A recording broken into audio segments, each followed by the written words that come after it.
সংবাদ সবাইকে স্বাগত জানাচ্ছি। আমি ফিরোজ তোহা। শুরুতে সংবাদ শিরোনাম জানিয়ে দেব এই মুহূর্তে হাতে পাওয়া সর্বশেষ বাংলা আপডেট সংবাদ। শুরুতেই থাকছে, ভারতকে সব উজাড় করে দেওয়ার পরিণতি হবে খুবই ভয়াবহ, বললেন রুহুল কবির রিজভী।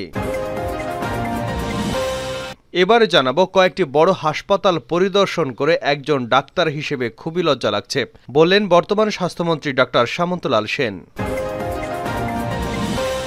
জানাবো, বিদেশে পালিয়ে যাওয়া নিয়ে যা বললেন আসাদুজ্জামান মিয়া। অবৈধ সম্পদ অর্জনের অভিযোগ ওঠার মধ্যেই ঢাকা মহানগর পুলিশের সাবেক কমিশনার আসাদুজ্জামান মিয়ার বিদেশ যাওয়ার খবর সামনে আসে। কয়েকটি সংবাদ মাধ্যমে প্রকাশিত হয় সস্ত্রীক সিঙ্গাপুরে চলে গেছেন তিনি। আরও প্রকাশিত হয় তার বিপুল পরিমাণ অবৈধ সম্পদের। এবার তিনি তার বিদেশ যাওয়া নিয়ে মুখ খুলেছেন। এ বিষয়ে থাকছে বিস্তারিত, সঙ্গে থাকুন। এদিকে মিয়ানমার থেকে গুলিবর্ষণের ঘটনা জাতিসংঘে তুলল বাংলাদেশ। কক্সবাজার সীমান্ত এবং দেশের জনগণ স্থাপনা লক্ষ্য করে মিয়ানমার থেকে গুলি ছোড়ার ঘটনা জাতিসংঘে তুলে ধরল বাংলাদেশ। ঢাকার পক্ষ থেকে বলা হয়েছে, মিয়ানমারের যে কোনো সংঘাত তাদের অভ্যন্তরীণ বিষয়, তবে এটি যেন বাংলাদেশের জনগণ এবং সম্পদকে প্রভাবিত না করে। এবারে থাকছে, দেশের 1 ইঞ্চি মাটিও কেউ দখল করতে পারবে না। বাংলাদেশ আওয়ামী লীগের যুগ্ম সাধারণ সম্পাদক ও ঢাকা 8 আসনের সংসদ সদস্য কৃষিবিদ আফমা বাহাউদ্দিন নাসিম বলেছেন, সেন্ট মার্টিন বাংলাদেশের একটি ভূখণ্ড। এই ভূখণ্ড বাংলাদেশের মানুষেরাই বসবাস করে।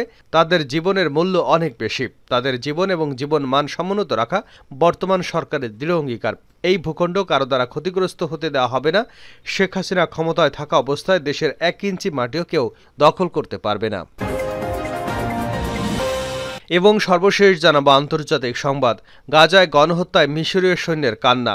গত অক্টোবর থেকে ইসরায়েলি সৈন্যরা যখন গাজায় গণহত্যা চালাচ্ছে, তখন মিশরীয় সৈনিক মোহাম্মদ ওমর নিজেকে অসহায় অনুভব করছেন। এতক্ষণ শিরোনাম শুনছিলেন, এবার বিস্তারিত। প্রিয় দর্শক, আপনি যদি এই চ্যানেলে নতুন হয়ে থাকেন, ভিডিওটি দেখতে দেখতে চ্যানেলটি সাবস্ক্রাইব করে আমাদের সঙ্গে থাকুন। আর এই ভিডিও সম্পর্কে আপনি আপনার মূল্যবান মতামতটি কমেন্ট বক্সে জানিয়ে দিন। আর হ্যাঁ প্রিয় দর্শক, জানিয়ে দিন ভিডিওটি কোথা থেকে দেখছেন। ভারতকে সব উজাড় করে দেওয়ার পরিণতি ভয়াবহ, রিজভী। বিএনপির জ্যেষ্ঠ যুগ্ম মহাসচিব রুহুল কবির রিজভী বলেছেন, বাংলাদেশের ভেতর দিয়ে ভারতের সামরিক ও বেসামরিক পরিবহনের জন্য বাংলাদেশের বুকের উপর দিয়ে রেললাইন নেটওয়ার্ক তৈরি করার উদ্যোগ গ্রহণ করেছে ভারতীয় রেলওয়ে বোর্ড। এতে একটি স্বাধীন ও সার্বভৌমত্ব দেশের ইন্টেলিজেন্স ব্যবস্থা ভেঙে পড়বে। ভারতকে সব উজাড় করে দেওয়ার পরিণতি হবে খুবই ভয়াবহ। রাজধানীর নয়াপল্টনে বিএনপির কেন্দ্রীয় কার্যালয়ে এক সংবাদ সম্মেলনে রিজভী এসব কথা বলেন। তিনি বলেন, দেশের জনগণের ইচ্ছার বিরুদ্ধে গিয়ে বাংলাদেশের নতজানু সরকার যদি এই রেললাইন নেটওয়ার্ক বাস্তবায়ন করে, তাতে স্বাধীন বাংলাদেশের অস্তিত্ব ক্রমাগতভাবে বিলিয়ে দেওয়া হবে। দখলদার সরকার জোর করে টিকে থাকার জন্য জাতীয় স্বাধীনতা ও সার্বভৌমত্ব বেচতে শুরু করেছে। রিজভী বলেন, প্রতিদিন বিএসএফের হাতে বাংলাদেশিদের জীবন যাচ্ছে। এখন বাংলাদেশের উপর দিয়ে ভারতের সামরিক ও বেসামরিক ট্রেন চলাচলে বাংলাদেশের দুর্বল সার্বভৌমত্বের বাকি অংশটাও না নিঃশেষ হয়ে যায়। যারা বাংলাদেশের জনগণের বিরুদ্ধে গণহিংসার মনোভাব পোষণ করে, তাদের কাছে বাংলাদেশের সার্বভৌমত্বের চাবি তুলে দেওয়া হবে এই ব্যবস্থাপনার মাধ্যমে।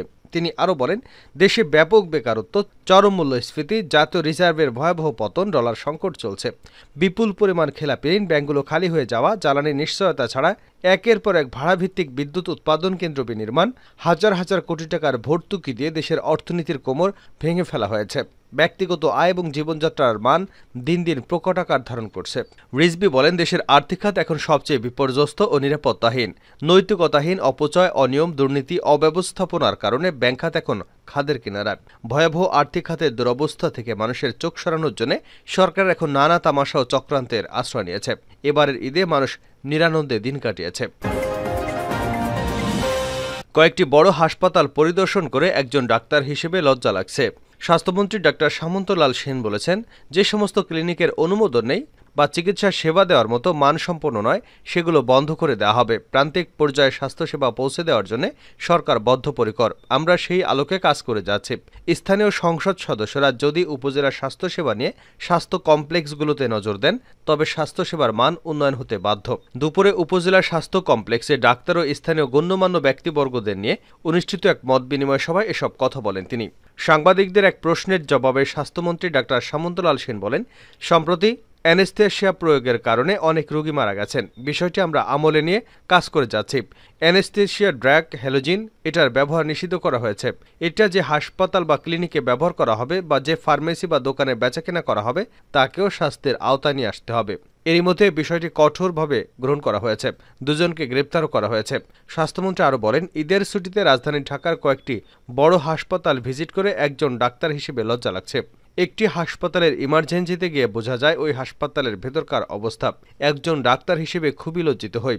আমাদের এই অবস্থা থেকে বেরিয়ে আসতে হবে। দেশের সাধারণ মানুষ খুব বেশি কিছু চায় না, তারা শুধু চিকিৎসা সেবা চান। বিশ্ব স্বাস্থ্যসেবা সেমিনারে যখনই যাই তখন আমরা শুধু একটা কথাই শুনতে পাই, প্রান্তিক পর্যায়ে বাংলাদেশের চিকিৎসা সেবা উন্নীত করেছে, সেজন্য সবাই প্রথমেই প্রধানমন্ত্রী শেখ হাসিনার নাম নিয়ে বক্তব্য শুরু করেন। বিদেশে পালিয়ে যাওয়া নিয়ে যা বলেন আসাদুজ্জামান মিয়া। অবৈধ সম্পদ অর্জনের অভিযোগ ওঠার মধ্যেই ঢাকার মহানগর পুলিশের সাবেক কমিশনার আসাদুজ্জামান মিয়ার বিদেশে যাওয়ার খবর সামনে আসে।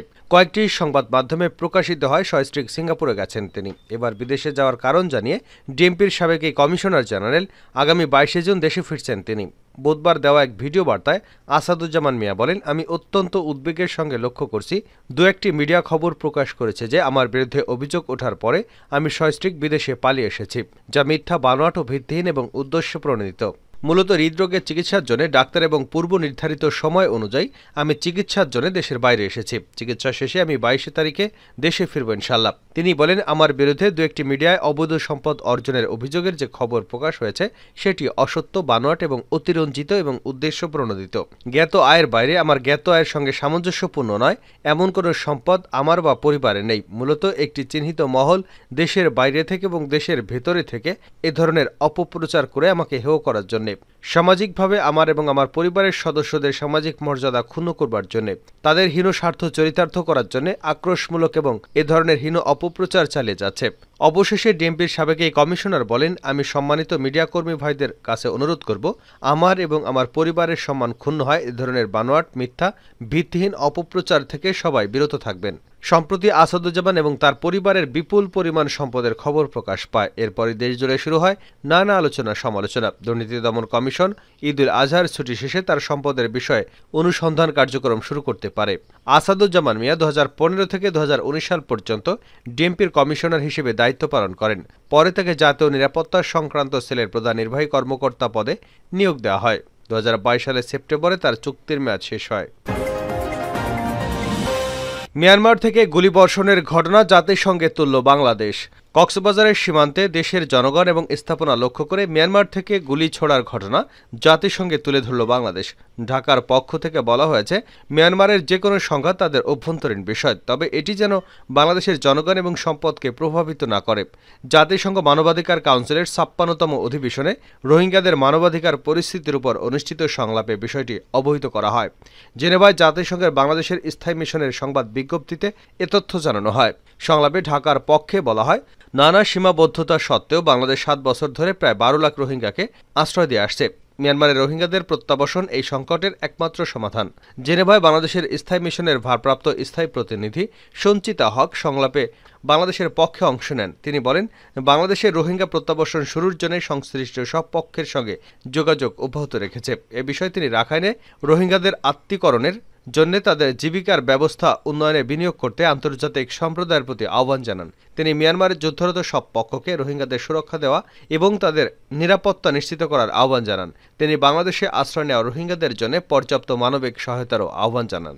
সংলাপের শুরুতে মানবাধিকার কমিশনার ভলকার তুর্ক কাউন্সিলে মিয়ানমারের রোহিঙ্গা মুসলিমদের মানবাধিকার পরিস্থিতির উপর একটি প্রতিবেদন পেশ করেন। তিনি সাম্প্রতিক সহিংসতা বৃদ্ধি, রোহিঙ্গাদের জোরপূর্বক সশস্ত্র বাহিনীতে নিয়োগ এবং রাখাইনে ঘৃণ্য যুদ্ধ কৌশল নিয়ে গভীর উদ্বেগ প্রকাশ করেন।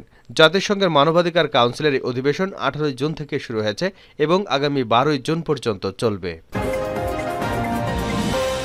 শেষ করছি আন্তর্জাতিক সংবাদ দিয়ে। গাজায় গণহত্যায় মিশরীয় সৈন্যের কান্না। গত অক্টোবর থেকে ইসরায়েলি সৈন্যরা যখন গাজায় গণহত্যা চালাচ্ছে, তখন মিশরীয় সৈনিক মোহাম্মদ ওমর নিজেকে অসহায় অনুভব করছেন।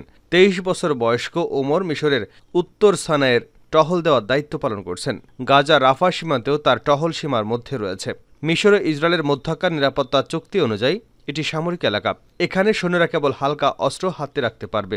তিনি পোর্ট সোয়েদে অবস্থানকালে মিডল ইস্ট আইকে বলেন, আপনি সাহায্য করতে পারবেন, কিন্তু হাত পা বাঁধা থাকায় যখন তা করতে পারবেন না তখন কষ্ট লাগবে। আপনার লোকজনকে নৃশংসভাবে হত্যা করা হচ্ছে, অথচ আপনি সাহায্য করতে পারছেন না। মিশরের সৈন্যদের উপর সিনাই মোতায়েনে আসা পোর্ট সোয়েদে বিশ্রামে রাখা হয়। সেখানেই তিনি মনের কথাগুলো জানান। ওমর বলেন, রাফায় ইসরায়েলি বোমা হামলা আমরা দেখছি, এর তীব্রতা অনুভব করছি। অনেক ফিলিস্তিনি পরিবারকে সীমান্ত ত্যাগ করতে দেখেছি। গাজায় ইসরায়েলি হামলায় ইতিমধ্যে ৩৭,০০০-এরও বেশি লোক নিহত হয়েছেন। এদের মধ্যে বেশিরভাগই নারী ও শিশু। ১৯৭৯ সালে চুক্তির আলোকে মিশর হল ইসরায়েলের মিত্র, ফলে তাকে ইসরায়েলের সাথে সংঘাতে যাওয়ার সমস্যা আছে। এমনকি ইসরায়েলি বাহিনী যখন কৌশলগত রাফা ক্রসিং দখল করে মিশরের ২ সৈন্যকে হত্যা করে, তখনও মিশর নীরব থাকে। ওমর মিডল ইস্ট আইকে বলেন, আমরা দিনরাত প্রশিক্ষণ নেই, জয়নবাদী শত্রুর বিরুদ্ধে যুদ্ধ করার শপথ নেই। আমাদের সামরিক বাহিনী কতটা প্রস্তুত তার গর্ব করার মতো বিবরণ নিউজলেটারে পড়ি, কিন্তু যখন শত্রু আমাদের ভাইদের হাজারে হাজারে হত্যা করে তখন আমরা অলসভাবে বসে থাকি। মিডল ইস্ট আই ওমর সহ আরও ৫ মিশরীয় সৈন্যের সাথে সাক্ষাৎ করেছে। তাদের বেশিরভাগই সরকার যেভাবে গাজা যুদ্ধে সাড়া দিচ্ছে তাতে সন্তুষ্ট হতে পারছে না। ইসরায়েল যেভাবে গাজার লোকজনকে হত্যা করছে তা মেনে নিতে পারছে না। ওমর এবং তার সহকর্মীরা এলিট যোদ্ধা হিসেবে প্রশিক্ষণ নিয়েছেন। তারা যে কোনো কঠোর পরিস্থিতিতে অত্যাধুনিক অস্ত্রে যুদ্ধ করতে দক্ষ, কিন্তু তা কোনোভাবেই কাজে লাগছে না। এমনকি ইসরায়েলি বাহিনীর হাতে নিহত ২ সৈন্যকে ন্যূনতম সম্মানও জানাতে পারেনি তারা। আবদুল্লাহ রামাদান এবং ইব্রাহিম ইসলাম আবদেল রাজ্জাক নামের ওই ২ সৈন্যকে তাদের গ্রামে দাফন করা হয়। তাদেরকে সামরিক অভিবাদন দেওয়া হয়নি, রাষ্ট্রীয় স্বীকৃতিও দেওয়া হয়নি। ওমর বলেন, তার ইউনিটের মনোবল বেশ নাজুক হয়ে গেছে সহকর্মী রামাদানের মৃত্যুতে। ওমর তখন ভিন্ন একটি প্লাটুনে কাজ করছিল। তিনি মনে করেন ওই ঘটনায় সরকারের প্রতিক্রিয়া ছিল অসম্মানজনক। আহমেদ তৌফিকের অবস্থাও একই রকম। ২৪ বছর বয়সী এই সৈনিক ইসমাইলিয়ায় মেকানাইজড ইনফ্যান্ট্রিতে কাজ করেন। তিনি বলেন, মিশর চাপ দিচ্ছে যুদ্ধবিরতির, কিন্তু নেতানিয়াহু সরকার মিশরকে যুদ্ধে টেনে আনতে চাইছে। তারা আরব এবং মুসলিমদের বিরুদ্ধে আগ্রাসন অব্যাহত রেখেছে। তৌফিক এবং ওমর উদ্বেগ প্রকাশ করে বলেন, তারা যদি বর্তমানে কূটনৈতিকভাবে জটিল পরিস্থিতিতে মারা যান তবে তাদের মৃত্যুর কোনো হিসেবই আসবে না। তিনি বলেন, আমি মারা গেলে আমার রক্ত বৃথা যাবে। রামাদান মারা গেলেন, কিন্তু তাকে রক্ষা করার জন্য একটি গুলিও বর্ষণ করা হয়নি। তৌফিক বলেন, তার ইউনিটের মনোবল ভেঙে গেছে, সৈন্যরা একই ধরনের ভয়ের মধ্যে আছে। তিনি বলেন, ফিলিস্তিনিদের সাহায্য করার অনেক পথ আছে, কিন্তু মিশরের সামরিক বাহিনী বলছে যুদ্ধ কোনো জবাব নয়।